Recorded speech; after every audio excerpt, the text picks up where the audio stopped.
Okay, it was good to get the win on the road at Michigan. Very proud of our guys, players and coaches.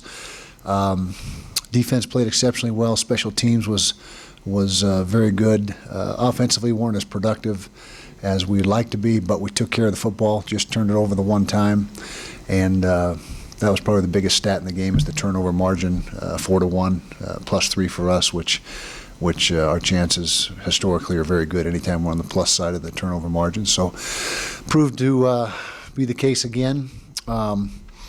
Start Pac-12 play this week. Washington State coming to our place, homecoming game, and opening up for the first of 9 straight Pac-12 games with a bye mixed in there at some point, and so it's conference play from here on out. Came out of the game, pretty good shape as far as bumps and bruises. So we'll get back on the field tomorrow. We'll just lift today and condition, and we'll get back on the field tomorrow and get going for Washington State. I think we're faster. I think we're better on the perimeters, with the wide receivers, the secondary. I think that we're getting good. I know we're getting good quarterback play right now. That's got to continue. We've got to keep Travis healthy. I just think we're improved across the board, but probably everyone else in the conference is as well. So I've said that many times, but I think that we got some things going for us right now, but it's a tough conference. Tough conference. Every week will be a challenge.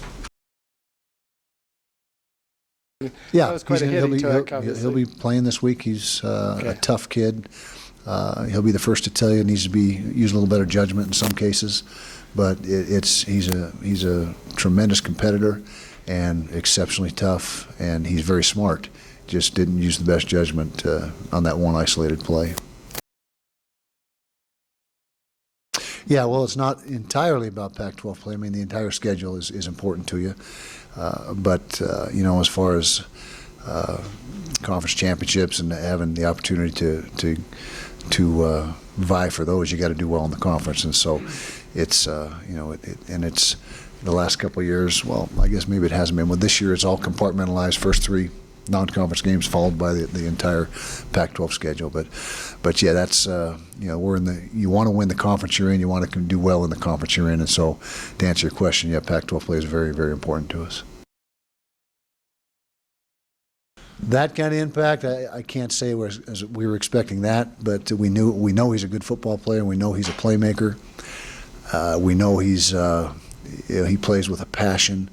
But to be, I think it was the Athlon's National Player of the Week, Liz. Yeah, the Defensive Player of the Week, not only in Athlon, but in the not only in the Pac-12, but nationally. And so, it's we just are very fortunate to have him in the lineup, particularly with Jason out. And so, he's a great player, and he showed it on Saturday on a big stage. Well, we did watch that game on the plane home. We had TV sets on the plane home, so the entire airplane was pretty much glued to that game. And first of all, very prolific on offense, throwing the football. They're averaging nearly 500 yards throwing the ball, which is tremendous. I don't know what the NC2A record is, but if they're able to keep that pace, they'll probably have the record. But Halliday is an exceptional quarterback. We know that. He really did some good things against us last year, and they took the Ducks right down to the wire. We just know they're prolific on offense, and this might be the best defense Coach Leach has had since he's been at Washington State. And so we know they're a very dangerous team. I know they're sitting there at 1-3 or whatever the record is, 1-3, I guess it is. But they're dangerous. They have weapons, and they're a very good football team. They just have not got off to a great start. First of all, he's completing 68% of his passes, so he's doing a nice job with his efficiency. He's throwing the ball 250 or more times. I can't remember the exact number, right around 250, and only 5 interceptions, which is every 50 attempts, that's a pretty good ratio.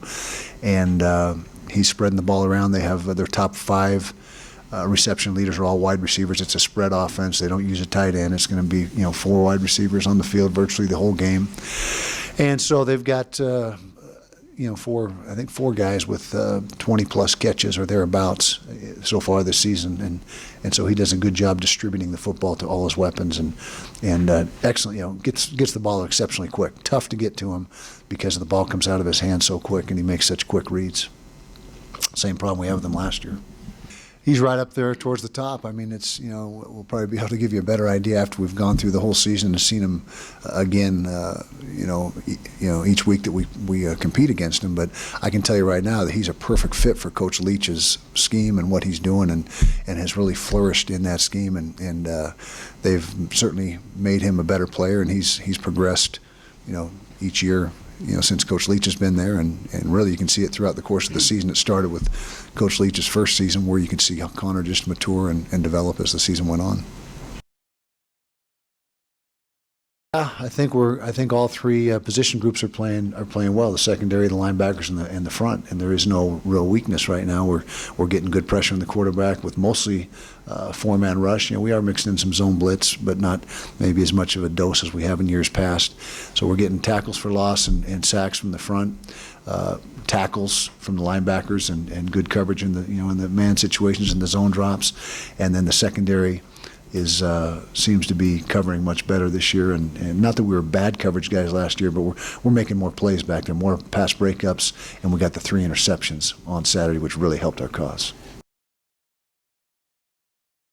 Big departure. Usually, week in and week out, your starting point on defense is to stop the run, but Washington State, you don't do that. I mean, you still got to be aware of the run, and they hurt us with a couple runs last year, as I recall, a couple runs that popped. But how they're going to beat you is throwing the football, and so you've got to make sure that you've got all your bases covered with you're mixing up your coverages and getting pressure on the quarterback. Yeah, well, it's a tough matchup because they've got so many receivers. You can't just focus on 1 or 2 or even 3. They've got 4 or 5 guys that are very good and producing for them, and so we've got to be, we've got to have more than just the 2 outside corners. When J.T. Thomas is playing very well at the nickel, is in addition, but they really present matchup problems with their skill and their speed, and you've got to adjust personnel-wise defensively to try to equate your speed with theirs, and so that'll be a challenge for us to make sure we have enough skill on the field to match up with their skill.